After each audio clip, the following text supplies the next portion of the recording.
সমান 2x plus 1/x সমান হচ্ছে 1। সেখান থেকে আমি পাচ্ছি x যদি লসাগু হয় তাহলে 2x² প্লাস 1 সমান হচ্ছে 1। এখান থেকে পেলাম 2x² প্লাস 1 সমান হচ্ছে x। এই ভ্যালুটাকে এই যে মানটা বের করতে হলে সেখানে পুট করছি, দেখো পেলাম কি 2x² প্লাস 1 সমান হচ্ছে x।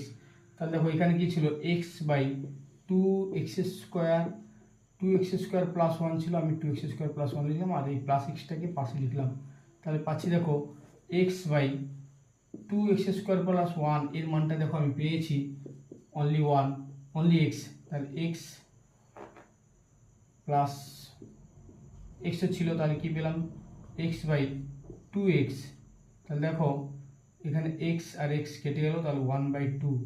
তাহলে এই যে মানটা বের করতে বলেছিল x বাই 2x²